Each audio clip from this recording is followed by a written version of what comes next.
ఒకటిన్నర సంవత్సరం క్రితం మా అమ్మగారికి కడుపులో నింపుండగా మా హాస్పిటల్కి తీసుకెళ్ళేవాడిని. హాస్పిటల్ పేరు రేష్మా మల్టీ స్పెషాలిటీ హాస్పిటల్. ఆ హాస్పిటల్లో టి రమణయ్య అనే ఒక డాక్టరు మా అమ్మగారికి హెర్నియా ఉందని చెప్పారు. దాంతో ఆయన ట్రీట్మెంట్ స్టార్ట్ చేశారండి. కొన్ని రోజుల తర్వాత హెర్నియా ఆపరేషన్ చేయాలి అని చెప్పారు ఆయన. సరే ఆపరేషన్ చేస్తారు కదని చెప్పేసి ఆరోగ్యశ్రీ కింద రెయిన్బో హాస్పిటల్కి ఆయన రిఫర్ చేశారండి. రిఫర్ చేసిన తర్వాత స్కాన్ రిపోర్ట్స్ తీశారు. స్కాన్ రిపోర్ట్స్లో అమ్మకి క్యాన్సర్ కణాలు ఉన్నట్టు వచ్చింది. ఆయన ఆ విషయం మాకు చెప్పకుండా సర్జరీ చేసేసారు. అమ్మ 2 నెలలు నరకయాతన అనుభవించి చనిపోయారండి. ఏదైతే ఆ స్కాన్ రిపోర్ట్స్ మాకు చూపించకుండా ఇట్లా ఈ విధంగా చేశాడో మాకు చాలా అన్యాయం జరిగింది. ఆ విషయము నేను అమ్మ చనిపోయిన తర్వాత ఆయన అడిగాను, నేను సార్ మా అమ్మగారు ఎందుకు చనిపోయారు, తర్వాత నేను స్కానింగ్ రిపోర్ట్స్ ఇంకోసారి తీపించడం జరిగింది. నాకు డౌట్ వచ్చి ఆయన టెన్షన్ పడుతూ వణుకుతూ మాట్లాడాడు. ఇంకోసారి స్కానింగ్ రిపోర్ట్స్ తీపిస్తే దాంట్లో స్కానింగ్లో అమ్మకి క్యాన్సర్ ఉన్నట్టు వచ్చింది. మేము అడిగాము, సార్ దీంట్లో క్యాన్సర్ ఉన్నట్టు ఉంది, మీరు ఎట్లా ఆపరేషన్ చేశారు, క్యాన్సర్ ఉంటే చేయకూడదంట కదా అని చెప్పేసి అడిగితే, లేదు మస్తాన్ ఆపరేషన్ ముందు లేదు, ఉంటే నేను చేయను, ఇది సడన్గా ఎక్కడి నుంచి వచ్చిందో నాకు అర్థం కావట్లేదు అన్నారు.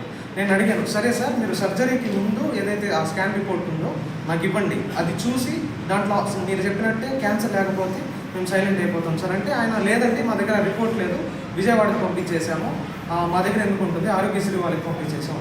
రెయిన్బో హాస్పిటల్ అని అడిగితే అదే చెప్పారు.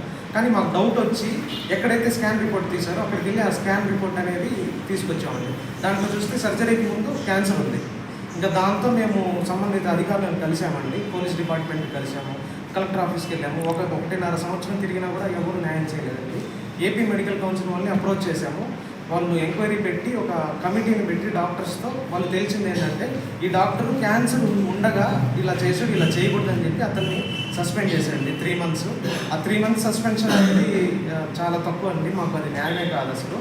ఎందుకంటే అంతకుముందు చాలామందిని ఇలానే చేస్తున్నారు. దానికి సంబంధించిన ప్రూఫ్స్ నా దగ్గర కూడా ఉన్నాయి, నేను ఆ స్టేట్మెంట్స్ కూడా తీసుకొని ఉన్నాను. ఉందండి, ఇది ఏపీ మెడికల్ కౌన్సిల్ యొక్క సస్పెన్షన్ ఆర్డర్స్ అండి. ఇది 3 months.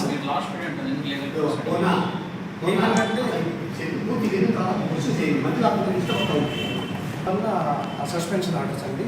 మొత్తం 5 dates ఎంక్వైరీ జరిగింది. మమ్మల్ని ఆ డాక్టర్ని పిలిచి ఎంక్వైరీ జరిగింది. వాళ్ళు ఒక కమిటీ పెట్టుకొని ఆల్మోస్ట్ 1 year 2 months ఎంక్వైరీ చేశారు. చేసి కొన్ని ఇంకా చాలా డిపార్ట్మెంట్స్ ఉన్నాయండి, వాటన్నిటికి పంపించాము. వీళ్ళందరూ ఎంక్వైరీ చేసి ఫైనల్గా అతన్ని సస్పెండ్ చేశారు. అది కూడా 3 months ఒక మనిషి ప్రాణం 3 months. అదొకసారి మనందరికీ తల్లి ఉన్నారు, ఒకసారి ఆలోచించండి. ఒక మనిషి ప్రాణం 3 months. నేను మీడియా మిత్రులందరినీ కోరుకునేది ఒకటే, మా తల్లికి జరిగినట్టు ఇంకెవరికి జరగకూడదు. ఇలాంటి కేసులు ఇంకా చాలా ఉన్నాయండి. నేను డైరెక్ట్గా వెళ్ళి ఎంక్వైరీ చేశాను పేషెంట్ ఫ్యామిలీస్తో. ఆ రెయిన్బో హాస్పిటల్లో ఎన్నో అవకతవకలున్నాను. ఈ రెయిన్బో హాస్పిటల్ మీద ఎటువంటి యాక్షన్ తీసుకోలేదండి ఇప్పటి వరకు. ఆ హాస్పిటల్ మీద కూడా యాక్షన్ తీసుకోవాలని కోరుకుంటున్నాను. దయచేసి మీ మీడియా మిత్రుల సహాయం కూడా మాకు కావాలండి, మా కుటుంబానికి న్యాయం చేయాలని కోరుకుంటున్నాను. థ్యాంక్ యూ అని చెప్పేసి గవర్నమెంట్ డాక్టర్ అండి ఈ మేడం కూడా ఇంకో కమిటీ పెట్టి, ఆ మేడం డాక్టర్స్ ప్రొఫెసర్స్ అందరితో మాట్లాడి ఆ మేడం ఇచ్చిన ఒపీనియన్ సార్, ఇది చేయకూడదు, ఆయన తప్పు చేశారు, ఈ క్యాన్సర్ ఉంటే ఆపరేషన్ చేయకూడదు అని ఇచ్చిన రిపోర్ట్ సార్. ఇది ఈ 2 పెట్టుకొని మేము ఫైల్ చేయాలనుకుంటున్నాము, లీగల్గా వెళ్ళాలనుకుంటున్నాం సార్. స్పందనలో కంప్లైంట్ రేస్ చేశాము 3 సార్లు.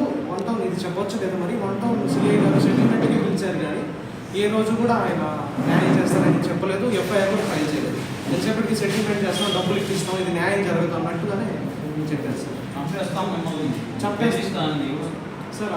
సునీల్ అని చెప్పేసి రెయిన్బో హాస్పిటల్లో ఆ స్టాఫ్, ఈ రమణయ్య, వీళ్ళిద్దరూ కలిసి నన్ను నాన్నగారిని పిలిపించి బెదిరించారు సార్. నన్ను ఒక రూమ్లోకి తీసుకెళ్ళి తలుపులు కట్టలు వేసి బెదిరించాడు మా నాన్నగారు సార్. 1 town పోలీస్ వాళ్ళు ఏంటంటే, మీకు మేము న్యాయం చేయలేము, ఇది మెడికల్ నెగ్లిజెన్సీ కేసు, డాక్టర్ల మీద కేసు నిలబడదు, అందుకని మీకు కావాలంటే డబ్బులు ఇప్పిస్తాము, పిలిపించి సెటిల్మెంట్ చేస్తామన్నారు.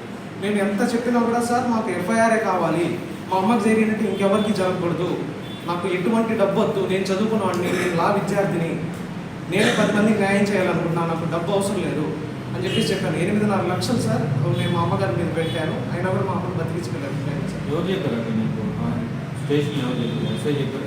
సిఏ గారు చెప్పారు సార్. ఆయనే స్టేషన్ హౌస్ ఆఫీసరు, సిఏ గారు చెప్పారు. ఆ లెటర్ సంబంధించిన డీటెయిల్స్ కూడా ఉన్నాయి నా దగ్గర.